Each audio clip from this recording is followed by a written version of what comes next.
Hello, everyone. Today we're going to talk about something that I think needs explaining because this is misconception among most people. And I think it's just a disconnect. I don't think there's anything malicious or anything like that involved here, even though there is a part of it that we know is malicious. But once I show you the phrase, you'll understand why.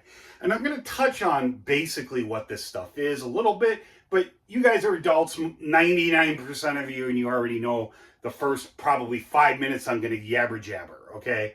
But today we're going to talk about the runaway greenhouse effect. And I'm going to start by telling you what this is. And the reason why I said I don't think it's malicious is we all know that climate change, there's certain people who deny it or say we can't do anything about it, as opposed to people who want to do something about it and know it's an actual thing. I'm not talking about that. Okay, set that aside, put that over there.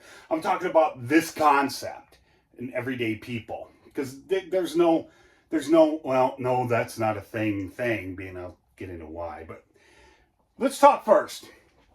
What is a greenhouse? Well, most of you know. I can't believe I'm not berating you when I do this. It's just for people that don't know. A greenhouse is simply a house made usually of glass or some sort of material that keeps the weather out, lets the sunlight in, and that sunlight hits plants or the ground, warms it up, and that atmosphere and releases it into the local atmosphere, and that keeps it warmer than normal. Okay, that's a greenhouse.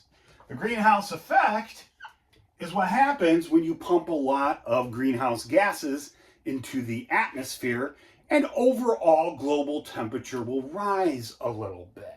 And that happens. And we are causing a large part of it. Yes, we're in an interglacial. I know that. But humans are a big problem with this. And so that's what the greenhouse effect is. It's any effect that creates a greenhouse thing. Okay? And we're talking usually about the atmosphere warming on Earth. What is this? You put this in there. This is simply a positive, uncontrollable, is that right? Non-reversible part of this. So a runaway greenhouse effect is when you have a greenhouse effect on a planet, and the runaway part is when that positive feedback loop becomes so established it can't come back.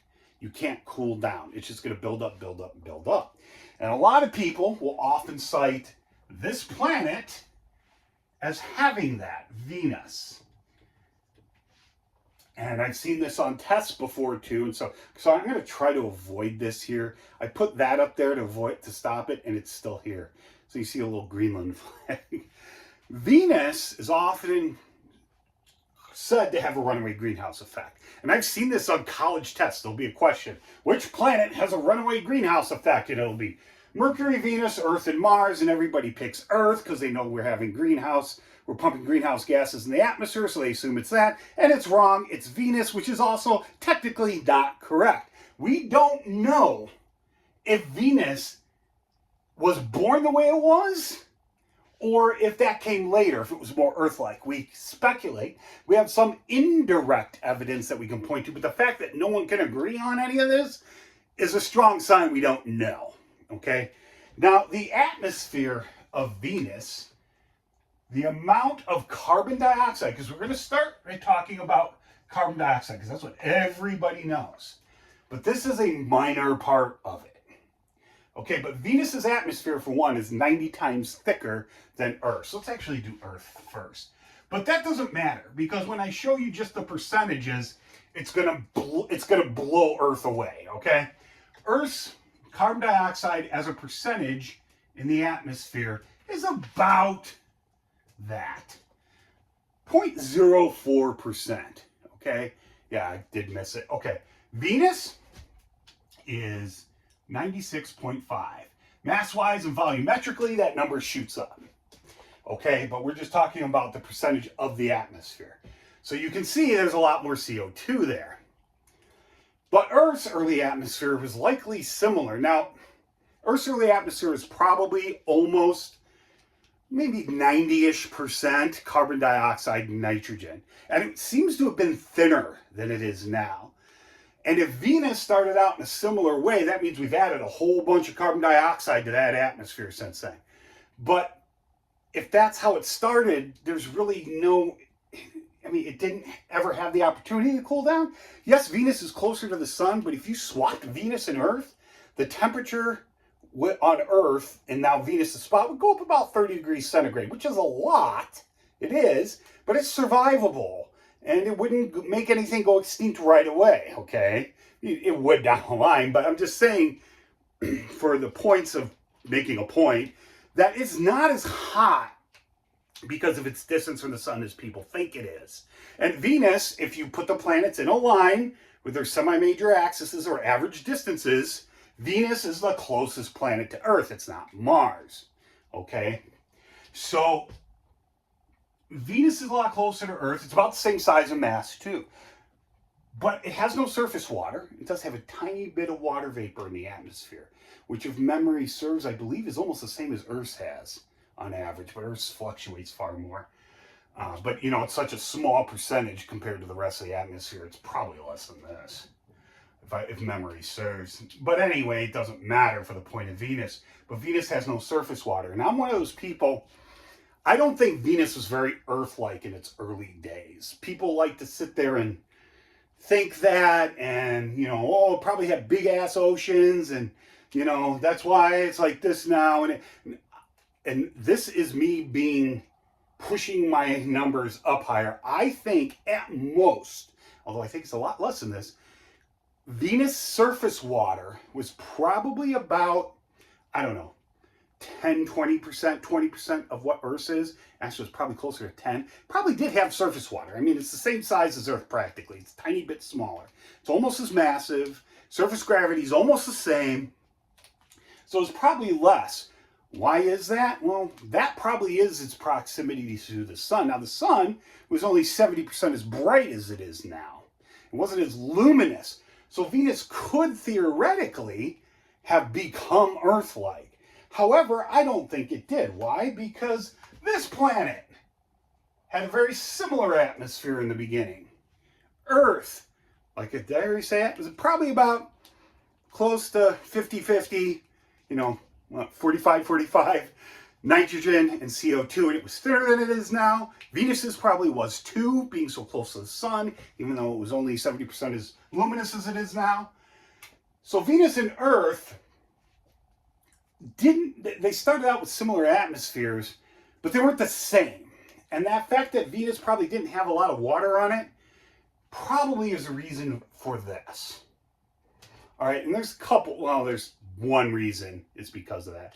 Venus also has no plate tectonics, but you look at it, and the early tectonics, and we're still trying to figure this out, and this is very preliminary, but we look at like Ishtar Terra on Venus, and that looks a lot like some of the Archean greenstone belts on Earth.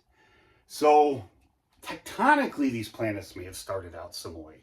Venus doesn't have a moon. Earth has a moon. That probably played a part as well. Venus doesn't have the tides. Venus also rotates significantly slower than the Earth. And I don't know why that is. I have no explanation for that, but I don't think that plays a major part in any of this.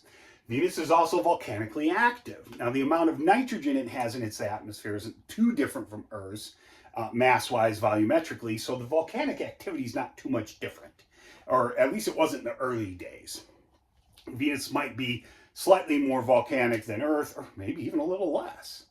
So, but they're close to the same, we think. But, you know, neither here nor there.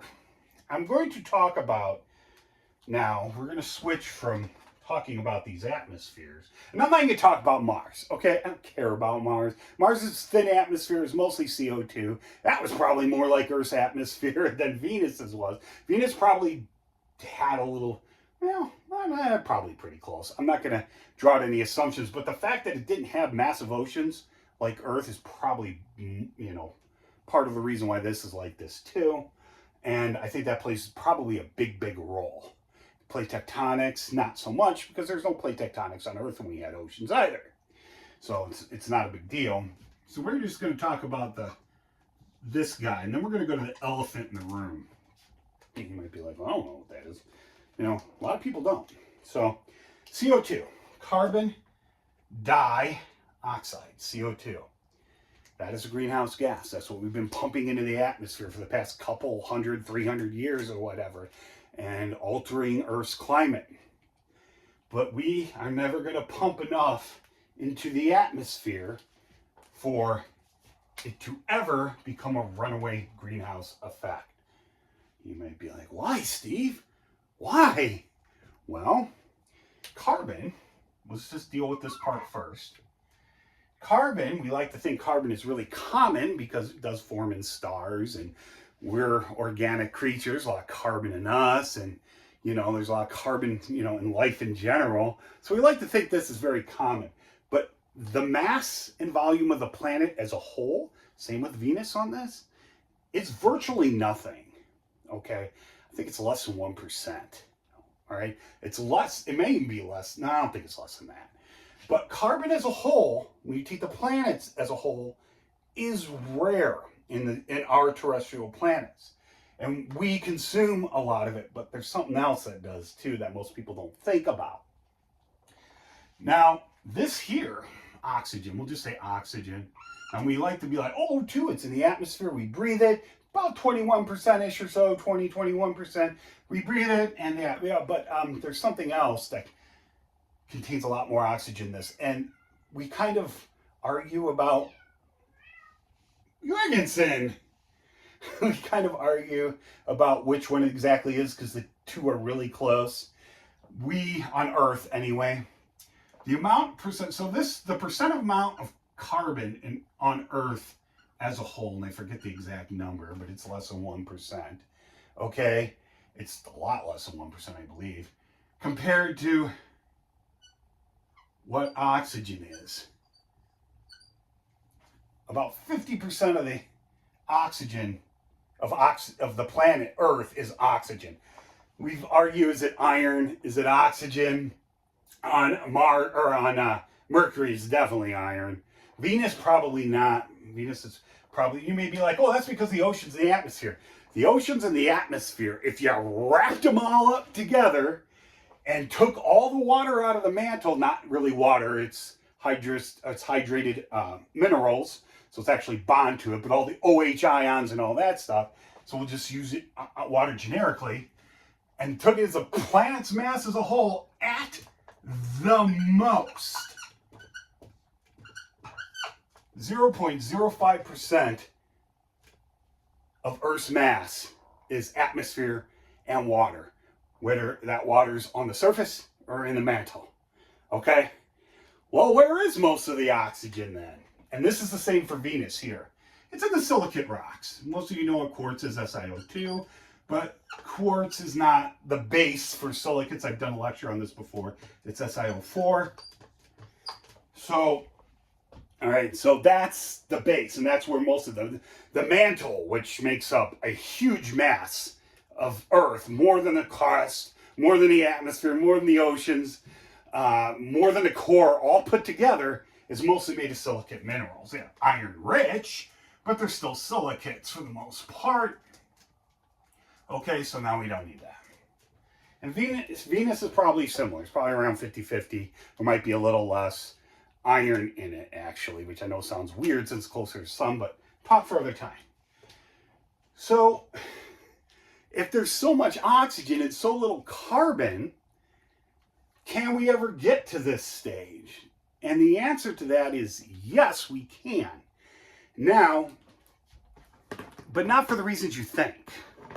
All right? I just showed you that to show you one way to try to figure out if this is possible by taking physical percentages and statistics and seeing if you can draw conclusions from that. But there's more to this whole thing than that alone. And we're still not talking about the elephant in the room here, okay? Can this happen on Earth? Yes.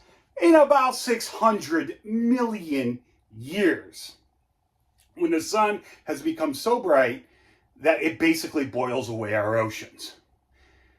And that's the elephant in the room, but we'll come back to that, okay?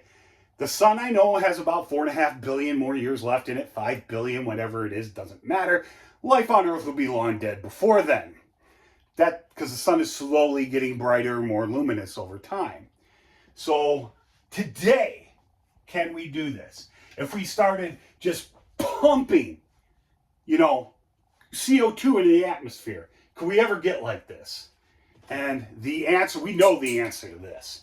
That's no. Unequivocally no. Well, why, Steve? Well, Venus has all this carbon dioxide in its atmosphere. Earth has almost none, comparatively. And if you take in the, you know, masses and densities into account, this has significantly more. You know, I don't know if 90 times would be an accurate conversion. I don't think it is.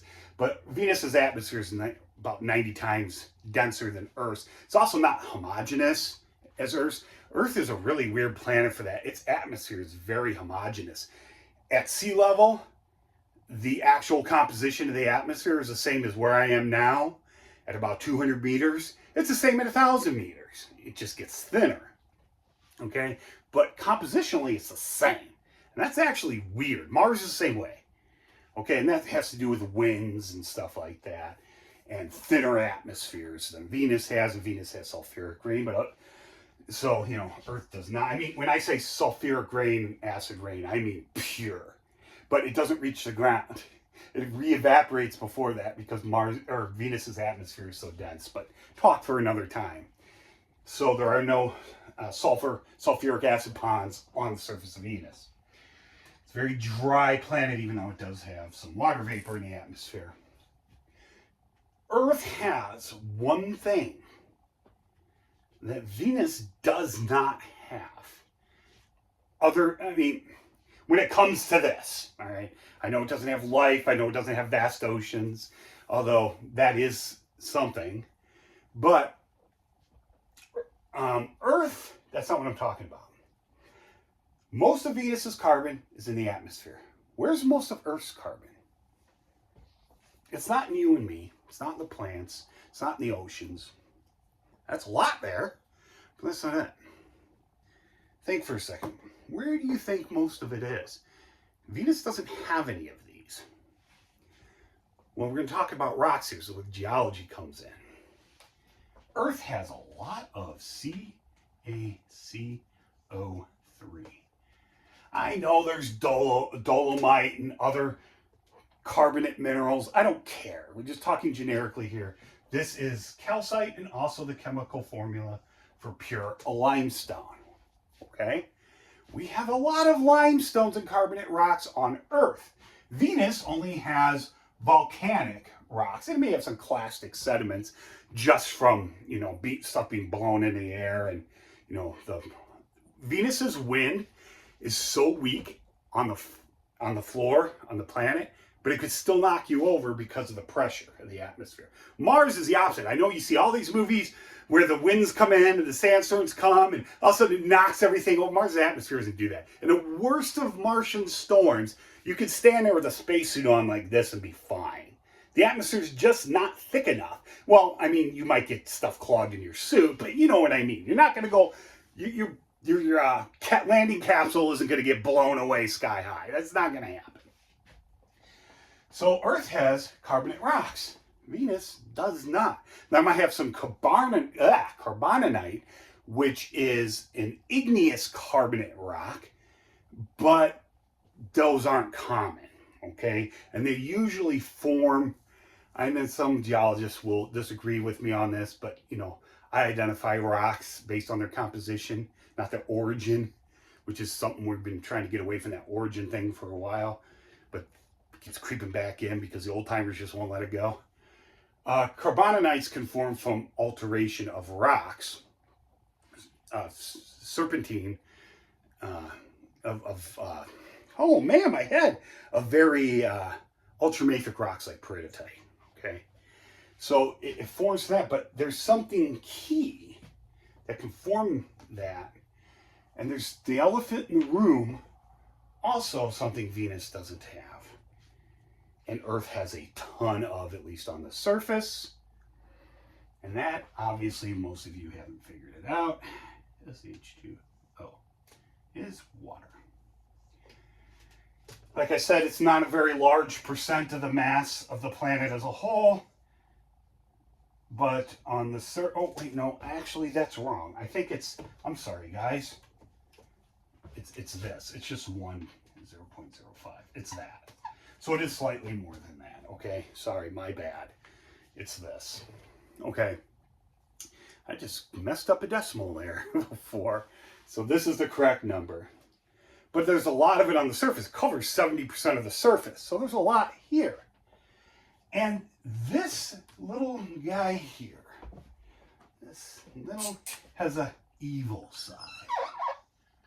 When I talked about a greenhouse in the beginning, okay, what is holding in that heat in that greenhouse? You're not increasing the CO2, okay? The carbon dioxide is not increasing. The water vapor is. This is not only the universal solvent, but in vapor form, it's one hell of an insulator. And in order to get from, you know, a nice planet like Earth to here, this needs to start getting pumped into the atmosphere. Okay, in vast quantities, not CO2. Plus, almost all of our CO2 is in the rocks. And pumping CO2 into the atmosphere isn't going to magically free the carbon and the oxygen from the rocks. That's not going to happen either. Okay? Dump enough acid on them, yeah, it will, but they're a lot, okay? There's a lot of carbonates on Earth, but what's weird too, sorry, I didn't mention this earlier, Earth didn't start really forming carbonates. There's a couple little isolated ones before that, but not really before 2.5 billion years ago, which also we think might have been the start of full-blown plate tectonics on the planet. So plate tectonics might have played a role in this. Venus never got to that point, okay? It never developed a plate tectonic system to start creating. Before that, it was mostly banded irons and just ridiculous amounts of like silica-rich, chemically precipitated rocks. Anyway, talks for other times. It's mostly clastic. These are carbonate rocks. Clastic rocks are your conglomerates, your sandstones, your shales. Okay, those are your clastic, not classic, clastic. Okay, and these are carbonates. All right, now we're going to clean this up here a little bit for you, and this is already coming up on half an hour. Get rid of all this stuff. So, in order to pump the necessary amount of water vapor into the atmosphere, you've got to do a lot of ocean evaporation. Okay? Now, H2O is the leading greenhouse gas in the most abundant form on this planet. I know there's others, but this is the big one. This is the elephant in the room. This leads to this if you're not careful. But it takes so much that human activity can't do it. Okay, we cannot force that much water vapor into the atmosphere. And Earth right now as it exists can't do it on its own either. And it couldn't do it in the past, except maybe in the early days during the Hadean when Earth was covered with thick clouds before the rain actually formed oceans. I know a lot of people think comets hit the Earth and brought the water that way, but I don't think it did. I think the water vapor came from internally and just kind of coalesced with the planet. So yeah, okay, I'll stop saying I usually don't do that. So this is the monster in the room. And roughly in about 600 million years, the sun is going to be bright enough. What is it? I could be wrong on this, but I think it's going to be about, is it 600 million? 72 billion years ago. 85. So yeah, I think it's going to be about 1.15% brighter. The sun will be than it is now. It might be 1.2. I forget. Anyway, it doesn't matter, because that's going to be enough to start pumping this into the atmosphere. Okay? Now it's going to take several million years, if not a couple dozen, to get enough water vapor in the atmosphere to retain so much heat that light goes bye-bye, and now we can start pumping CO2 into the atmosphere. But it's not going to matter. The CO2 won't be enough. It's still going to be in the rocks. You don't melt limestone at, 100 degrees centigrade. You just don't, okay? So this is going to fill the atmosphere. The temperature on Earth is going to eventually rise so much, and eventually the heat, it'll start escaping into space. Stuff will, macro life will probably go extinct at about 650 million years. Microscopic life might hang around for a little longer, maybe going extinct in 800 million years. Okay? Those are just numbers. I don't know for sure. Okay? But that seems to be where it is, plus or minus. So that, as Earth, so you got your Earth, and you got the water here. As this heats up, so the sun rays come in, and they get trapped. They don't reflect back out, okay? And this just keeps evaporating and evaporating, and it traps more and more heat. It just keeps trapping it and trapping it and trapping it, and it just cycles around. Eventually, we're going to run out of water, even though, well, how? If it's just getting put, well, the atmosphere can't hold enough to become ridiculously dense. But even if the atmosphere, even if you boiled off, it wouldn't take a lot to do this. Boiled off maybe the upper 10 meters of the oceans, you increase the temperature by hundreds of degrees Celsius. Okay? But it's also, a lot of this water vapor, now that you're applying all this energy, is just going to escape into space as the H2 and the O break apart. Okay?